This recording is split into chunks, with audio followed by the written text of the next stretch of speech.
whole team, the School of Life, the team from the Town Hall, also from Penguin Books. I'm here in Australia in the context of publishing a new book, which is called The Course of Love. It's a novel.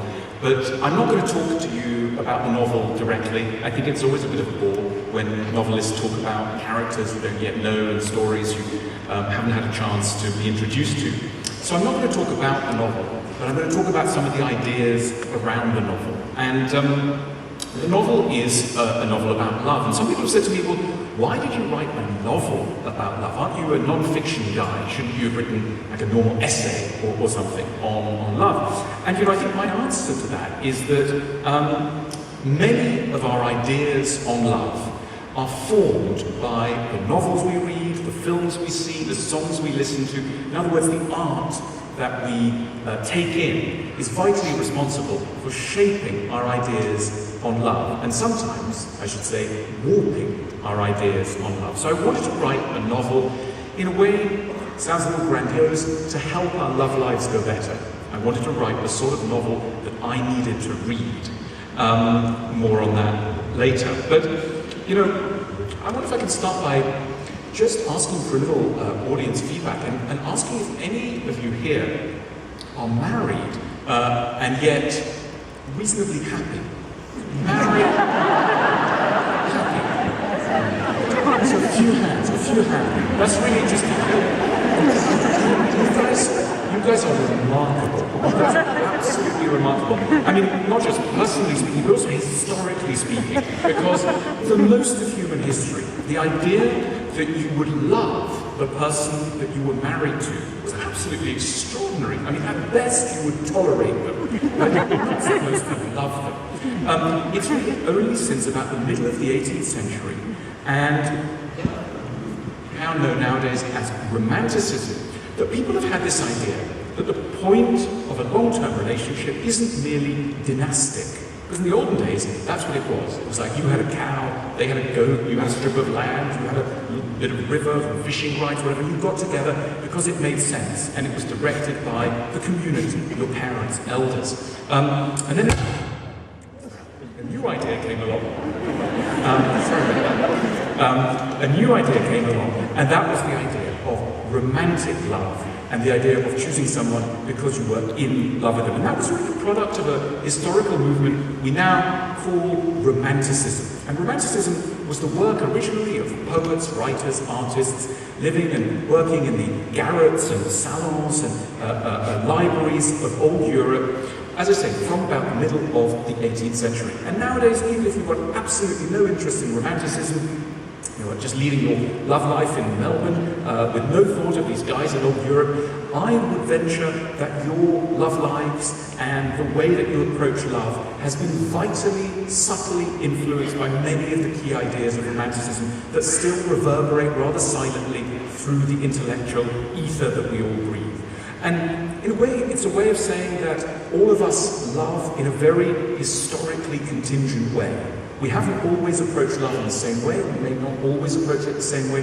We love within a historical, social context. There's that lovely, witty, acerbic maxim from the French philosopher La Rochefoucauld, where he says, there are some people who would never have fallen in love if they hadn't heard there was such a thing. Now, that's a little dark, but what he's trying to say is some societies enforce the idea that love is this or that, and other societies take the pressure off or put the emphasis in different areas. And we are heavily guided by what our societies tell us is normal to feel. And as I say, nowadays we are heavily in the era of Romanticism, and that is the ideology that subtly shapes how we love. So I think it's worth just taking a run through some of the key ideas of Romanticism that we've been so influenced by. So if I may, I'll just start with the absolutely most central idea of Romanticism, and that is the thought that for all of us, here and everywhere, all of us have waiting in the wings, or perhaps we've already come across them,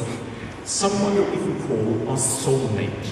That the point of life is to identify this very special person called a soulmate. And when we find them, it will mean an end to loneliness, a resolution of so many anxieties and questions, a feeling that at last you have found a safe harbour in a troubled world.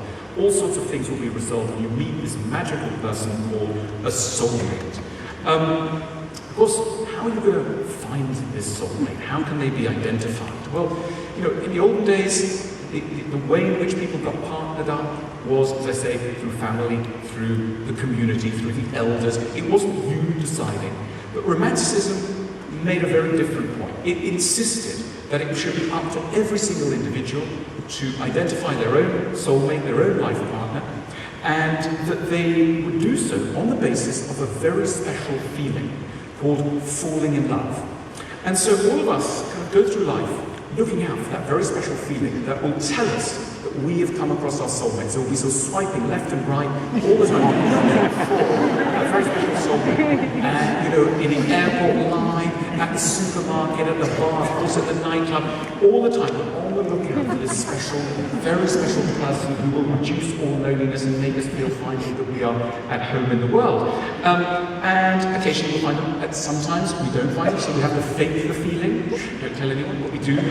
We pretend that we've had that feeling and we introduce our partner and, they're just pretending a little bit. Other times we really do have that feeling, and when we report we've had that feeling, you're not meant to question it. So like parents are not supposed to go, well, but why then? You just go, because I had that feeling. Oh, right, okay. So then the water's pumped and the couple is allowed to go through without further question, because that special feeling manifested itself. So we're all paying immense respect and obeisance to the presence of this very, very special kind of feeling. Incidentally, the special feeling comes in different places, but one of the places it can come is the train. And there's a real link between the rise of Romanticism and the rise of the spread of railways in the 19th century. So a huge number of 19th century fiction, particularly Russian fiction, begins with a sudden crush in a train. So you're sitting there and you kind of see somebody across the aisle and they've got a really charming face or way of turning the pages of the book they're reading, or their leg is very shapely. There's something about them. You've just got that feeling, it's there, and that's the beginning of love. It's just a beautiful thing. So that is very much something that Romanticism tells us. So the soulmate and instinct. The other thing that Romanticism is very keen on is that love is not just for a while, it's forever. You're going to live happily ever after until death do you part. The Romantics, incidentally, are quite interested in the idea of quite early deaths, though. So it is forever. A lot of them, they sort of start developing a little bit of tuberculosis quite early on in a love story. And so it's really, the passion is intense, but all the way even made more intense by the presence of a bit of tuberculosis. And tragically, there's a lot of suicide in Romanticism as well. But anyway, heightened emotions and an end point that comes, but broadly speaking, death is the end point that we're waiting for. Other things about the Romantics and love. It's very striking that basically none of them have jobs. It's very rare for any of them to have jobs. So they can devote their life to falling in love and nurturing their feelings and communicating with their partners and all that. And what else do they do? They often go out for walks in nature. Nature is incredibly important in the ideology of Romanticism, particularly certain kinds of nature. Waterfalls are very places that the Romantics are very keen on. Also oceans and the places where oceans meet the land, crashing waves against tall cliffs, very quintessentially romantic. So going out for a walk there is, a very favoured thing to do.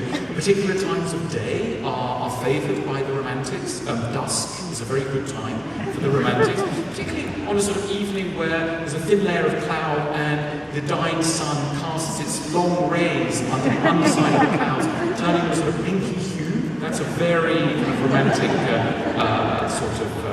moment.